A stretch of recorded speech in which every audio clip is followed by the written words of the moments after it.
Конечно пристигнавме во древниот и свет патриаршиски Ставропегијален манастир на Пресвета Богородица, посветен на незиниот живоносен источник Балаклија. Инаку сместени во надвор од зидините на велелепниот Цариград. Големи се чудата кои се случили во овој храм на Божјата мајка и затоа е добро малку да се внурнеме во минатото, во историјата на овој манастир. Според историските податоци, овој храм бил изграден од великиот император Лав, наречен Макели, во 454 година. Уште пред да стапи на императорскиот трон, овој добар и смирен човек, проучен со својата добродетелност и милосрдност, еднаш шетајќи се на тоа место, догледал некој слеп човек како талка низ шумата. Го фатил за рака и тргнал да бара некаков извор. Бидејќи слепецот бил жеден, го замолил Лав да му ја згасне жедта. Лав навлегол во густата шума, барал вода на секате и откако не нашол, се вратил назад натажен. Тогаш слушнал глас кој му рекол: не требаше, Лаве, толку многу да се трудиш за да бараш вода, бидејќи водата е многу близко.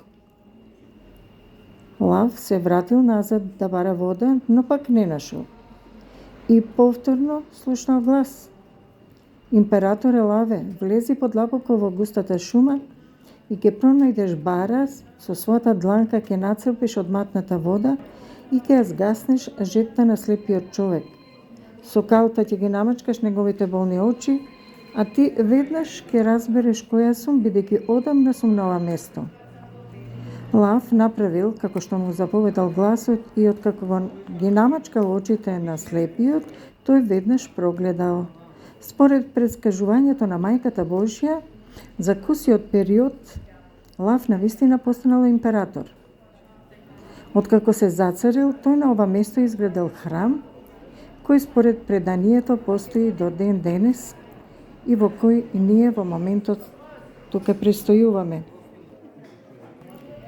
Може и самите да ја почувствувате радоста и возбуденоста и упорноста на верниците, кои не им представуваше никаков проблем долгата редица со трпеливост да чекаат за да ги наполнат своите шишенца со чудотворната вода од изворот. Еве во моментов можете и да видите убавината од изворот. Со надеж дека полнејќи ги овие шишенца со вода, некаде каде што ќе ги однесеме и дадеме, ќе донесат исцеленија на многу луѓе. Многу сведоштва имало низ минатото за чудесни исцеленија. Ќе ги споменеме следниве. Императорот Јустинијан Велики, кој многу страдал од тешка болест на урината, токму тука добил лек за својата зла болест. Во знак на благодарност, тој изградил нова црква на местото старата, која била уште поголема и повеличествена. Со текот на времето се вели, црквата неколку пати пострадала од земјотреси, па императорите Василий Македонец, неговиот син Лав Мудриот повторно ја востановиле. Во нивно време се случиле многу чуда на излекување од најразлични болести: бесплодност, цревни отекувања, разни крвотеченија, гнојни рани, рак, разни тешки кожни болести, за кои тогаш, но и денес не постоел лек. Имате можност да го проследите низ видеокадри и останатиот дел од манастирскиот комплекс. Тоа е горната црква, велелепен храм во кој сигурно се одржуваат богослужби, прекрасен во својата убавина и раскош, и би ве оставила за момент во тихување да го почувствувате овој мир и убавина, но и да го послушајте во спевањето на нашиот брат Јордан.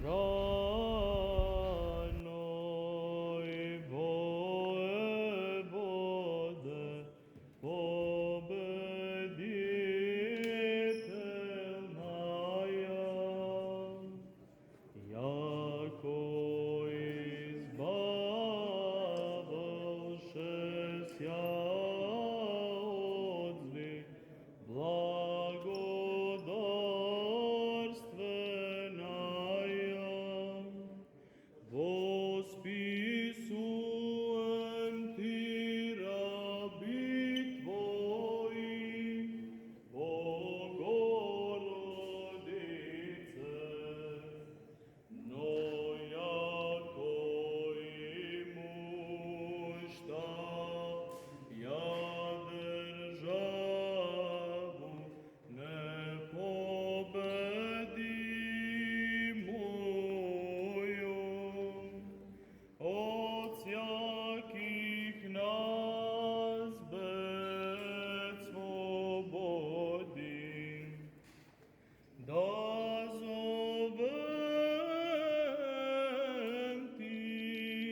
Му благодариме на братот Јордан за неговото прекрасно воспевање, кој што ја наполни нашата душа и срце со молитвена радост кон Богородица.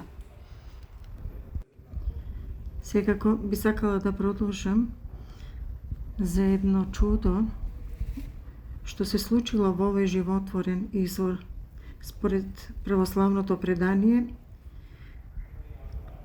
овој извор воскреснувал дури и мртви, како што е примерот со случајот со некој мртовец од Тесалија. Тој човек на пат кон изворот во коработ починал.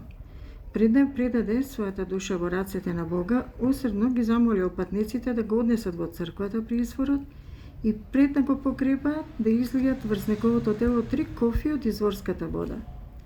Патниците, но и морнарите исполниле неговата желба и пред да го спуштат во гробот, излеале врз неговото тело 3 кофи и тој веднаш оживел. Кадрите се многу кратки за да можам јас да внесам податоци за многу чуда што се случувале и се случуваат.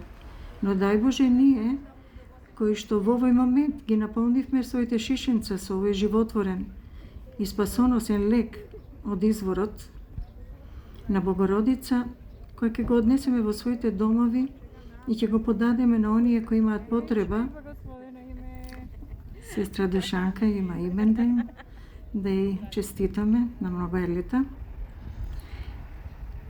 и да го примиме поздрав сите поклоници кои тука сега уживаат после поклонението на изворот и во храмот, и да секако продолжам да таа вода донесе многу исцеленија на многу болни и да после ги слушнеме нивните сведоштва за исцелението од денешно време.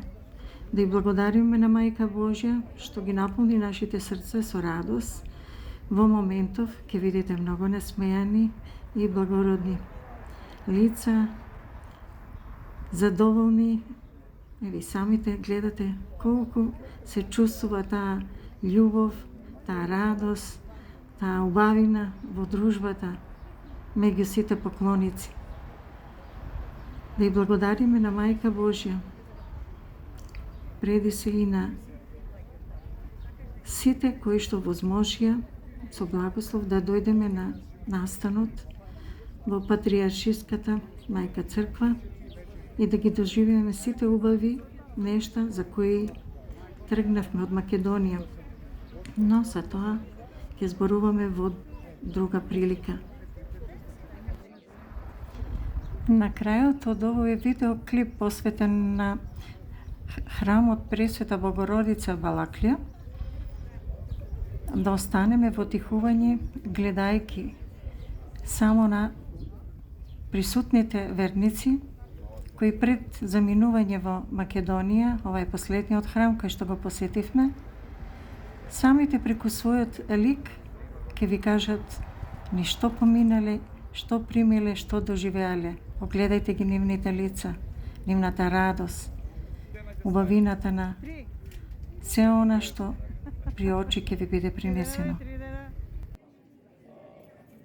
Благодарност и до самите поклоници кои покажаа дека се доследни Божји слуги и припадници на Македонската православна црква.